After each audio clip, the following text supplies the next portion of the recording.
అందరికి హాయ్ అండి.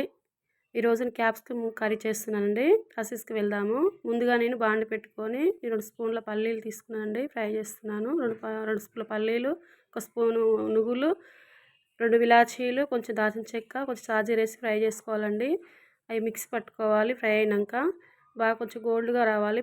ఫ్రై చేసుకొని పక్కన పెట్టుకోవాలి. బాండి పెట్టుకొని తగినంత ఆయిల్ వేసుకొని పోపు గింజలు వేసుకోవాలండి. ఇంత జీలకర్ర, పోపు గింజలు కలిపి వేసుకున్నాను నేను. 3 ఒట్టిమిరపకాయలు, తగినంత కరివేపాకు, ఉల్లిగడ్డ, 2 ఉల్లిగడ్డలు కట్ చేసి వేస్తున్నానండి. ఉల్లిగడ్డ బాగా ఫ్రై అవ్వాలి. ఉల్లిగడ్డ ఫ్రై అవ్వాలండి. ఉల్లిగడ్డ ఫ్రై అయినాక నేను పక్కకు క్యాప్సికమ్ తీసుకున్నాను. అరకేసి తీసుకున్నాను. 2 టమాటా తీసుకున్నాను.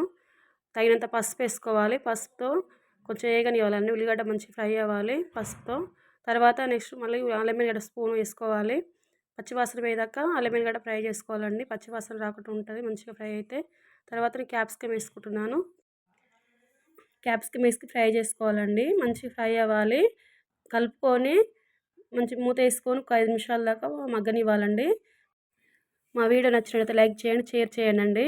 మూత వేసుకొని 5 నిమిషాలు మగ్గిన తర్వాత మూత తీసుకొని నేను 3 టమాటాలు కట్ చేసి పక్క పెట్టుకున్నానండి. 3 టమాటాలు వేసి ఫ్రై చేసుకోవాలండి. మంచి గ్రేవీ వస్తుంది, టేస్ట్ కూడా బాగుంటుంది. మంచి టమాటాతో మళ్ళీ కలిపి కొద్దిసేపు మగ్గేయాలండి. టమాటా 2 మగ్గిపోవాలి మంచిగా. కొద్దిసేపు 5 నిమిషాలు మూత వేసుకోవాలి.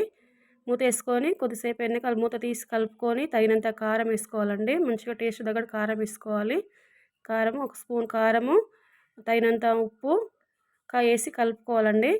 కలుపుకొని మళ్ళీ కొద్దిసేపు మూత పెట్టుకొని మగ్గనివ్వాలండి. నేను పక్కన పల్లీలతోని చేసి పెట్టుకునే ఉందండి పక్కన. అది నేను కలిపి మళ్ళీ వాటర్లో కలిపి పోదామని పక్క పెట్టుకున్నాను. మంచి గ్రేవీతో రావాలని పక్కన కొంచెం వాటర్ వేసి కలిపానండి. పల్లీలు, నువ్వులు, మసాలా కలిపి తగినంత వాటర్ తీసుకొని వేసుకోవాలండి. చాలా గ్రేవీతో మంచిగా చాలా టేస్ట్గా ఉంటుంది.